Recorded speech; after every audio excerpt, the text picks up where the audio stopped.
انشاءاللہ اب ہماری کوئی نماز قضا نہیں ہوگی.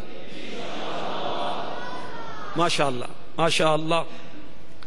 دعوت اسلامی کا مدنی ماحول نیکیوں کی طرف بلا رہا ہے, گناہوں سے بچا رہا ہے.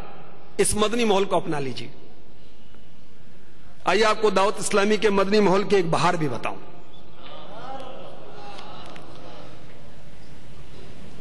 عروس البلاد, عطار نگر, مدینہ المرشد, باب المدینہ, کراچی کا واقعہ سنیے. ایک اسلامی بھی کہتے ہیں بے نمازی تھا, اور ایسا بے نمازی کہ جمعہ بھی نہیں پڑھتا تھا. میری خوش قسمتی کہ دعوت اسلامی کے مدنی ماحول کے تحت جو اجتماعی اعتکاف علاقائی سطح پر ہوا, اس کی مجھے سعادت ملی. 10 دن عاشقوں کی صحبت میں رہا, میری دل کی دنیا بدل گئی. الحمدللہ نماز سیکھ لی, 5 وقت کی نماز باجماعت کا پابند بن گیا, اور سلسلہ عالیہ قادریہ رضویہ عطاریہ میں بھی داخل ہو گیا. رب لم یزال ولا یزال عز و جل کے فضل و کرم سے نیک اعمال کا ایسا ذہن ملا کہ کم و بیش 63 سے زائد مدنی انعامات پر عمل کی کوشش جاری ہے. مکتبۃ المدینہ کے مطبوعہ رسائل کثرت سے پڑھنے کی عادت بن گئی, اور اعتکاف کا ایک انعام یہ بھی ملا کہ میں ملاوٹ والے مرچ مسالہ کی سپلائی کا کاروبار کرتا تھا. گناہوں بھرا کاروبار, پورے سندھ میں وہ ملاوٹ والے مسالے بھیجتا تھا. وہ میں نے چھوڑ دیا. میرے کارخانے میں 44 ملازمین تھے, سب فارغ کر دیے, اور میں نے اپنا کارخانہ ختم کر دیا. کیونکہ دور بڑا نازک ہے. بڑے پیمانے پر خالص مسالے کے کاروبار میں بازار میں کھڑا ہونا بہت دشوار ہے.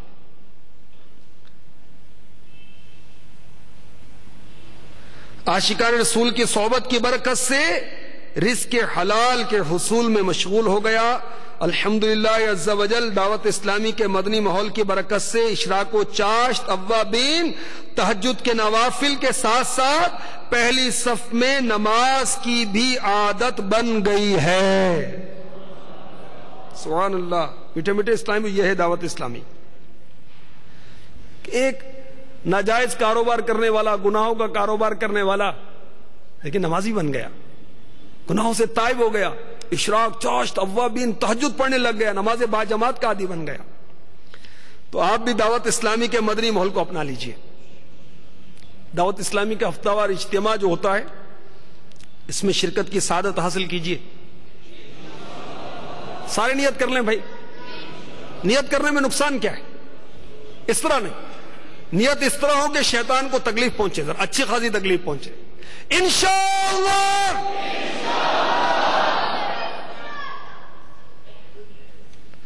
اور میں تو آپ کو دعوت اسلامی کے اجتماع میں ایک رات گزارنے کی درخواست کروں گا. فنکشنوں میں رات گزرتی ہے لوگوں کی, ادھم بازیوں میں لوگوں کی راتیں گزرتی ہیں, کاروبار میں بھی گزرتی ہیں, کہ اللہ کی راہ میں ایک رات نہیں دے سکتے. اجتماع, پھر سنتوں بھرے حلقے, دعائیں یاد کریں, پھر رات آرام کریں, پھر تہجد میں آپ کو اٹھایا جائے گا. سبحان اللہ. تہجد کی نماز ادا کریں گے, انشاءاللہ آپ کے غم دور ہو جائیں گے. پھر فجر کی اذان, سبحان اللہ, اذان اور اس کا جواب, اذان کے ہر کلمے کے بدلے میں 2 لاکھ نیکیاں ملتی ہیں. اس کا جواب, پھر فجر کی نماز با جماعت, اور پھر اشراق چاشت. سبحان اللہ. جو اشراق اور چاشت کی نماز ادا کرتا ہے, فجر کی نماز پڑھنے کے بعد ذکر اللہ میں مشغول رہے اور اشراق چاشت پڑھے, اسے حج اور عمرے کا ثواب ملتا ہے. اور دیکھیے رات بھر کا اجتماع, رات بھر کا اعتکاف اور اشراق چاشت تک آپ رکیں گے, آپ اپنا دامن کتنی نیکیوں سے, رحمتوں سے بھر کر آئیں گے. تو رات کا اعتکاف کون کون کرے گا؟ اتنی لالچ میں نے آپ کو دی ہے نیکیوں کی. ماشاءاللہ ماشاءاللہ ماشاءاللہ. اب غور کیجئے, سوچنے کی بات ہے. اگر یہ اعلان ہو کہ 10,000 روپے ملیں گے جو رات ٹھہرے گا، تو شاید بار بار بتانے کی حاجت نہیں، ایک باری کافی ہے. اور حج عمرے کا ثواب اور تہجد کی برکتیں اس کے لیے بار بار بتانا پڑتا ہے. اللہ ہماری توجہ آخرت کی طرف کر دے. تو نیت کیجئے انشاءاللہ اجتماع میں شرکت کریں گے، رات کا اعتکاف بھی کریں گے. ماشاءاللہ ماشاءاللہ. دعوت اسلامی کے مدنی ماحول میں سنتیں بتائی جاتی ہیں. اچھا قافلوں میں سفر نہیں کریں گے؟ یہ تو بھول ہی گیا کہنا بھائی. امیر اہل سنت دامت برکاتہم العالیہ قافلوں میں سفر کرنے والوں سے بڑی محبت فرماتے ہیں، ان کو بڑی دعاؤں سے نوازتے ہیں. اللہ کے ولی کی دعا لگ جائے گی بیڑا پار ہو جائے گا. چند سنت آداب بھی میں آپ کی بارگاہ میں پیش کرتا ہوں.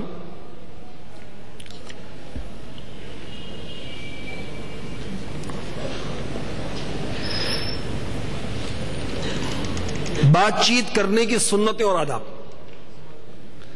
سرکار مدینہ صلی اللہ تعالی علیہ وسلم گفتگو اس طرح دل نشیں انداز میں ٹھہر ٹھہر کر فرماتے کہ سننے والا آسانی سے یاد کر لیتا.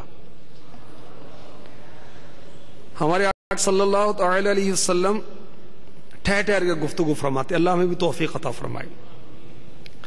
مسکرا کر خندہ پیشانی سے بات چیت کیجئے. چھوٹوں کے ساتھ مشفقانہ اور بڑوں کے ساتھ مؤدبانہ لہجہ رکھیے. انشاءاللہ عز و جل دونوں کے نزدیک آپ معزز رہیں گے. چلا چلا کر بات کرنا جیسا کہ آج کل بے تکلفی میں دوست آپس میں کرتے ہیں معیوب ہے، یعنی برا ہے. دوران گفتگو ایک دوسرے کے ہاتھ پر تالی دینا ٹھیک نہیں، کیونکہ تالی سیٹی بجانا محض کھیل کود تماشا اور طریقہ کفار ہے. یہ مسلمانوں کا طریقہ نہیں. یہ تفسیر نعیمی میں لکھا ہے جو میں نے عرض کیا تھا. بات چیت کرتے وقت دوسرے کے سامنے بار بار ناک یا کان میں انگلی ڈالنا، تھوکتے رہنا اچھی بات نہیں. اس سے دوسروں کو گھن آتی ہے. جب تک دوسرا بات کر رہا ہو اطمینان سے سنیں. بات کاٹ کر اپنی بات شروع نہ کریں. کوئی ہکلا کر بات کرتا ہو تو نقل نہ اتاریں، اس سے اس کی دل آزاری ہو سکتی ہے. بات چیت کرتے ہوئے قہقہا نہ لگائیں کہ سرکار صلی اللہ تعالی علیہ وآلہ وسلم نے کبھی قہقہا نہیں لگایا. زیادہ باتیں کرنے اور بار بار قہقہا لگانے سے وقار بھی مجروح ہوتا ہے. حدیث پاک میں ہے جو چپ رہا اس نے نجات پائی.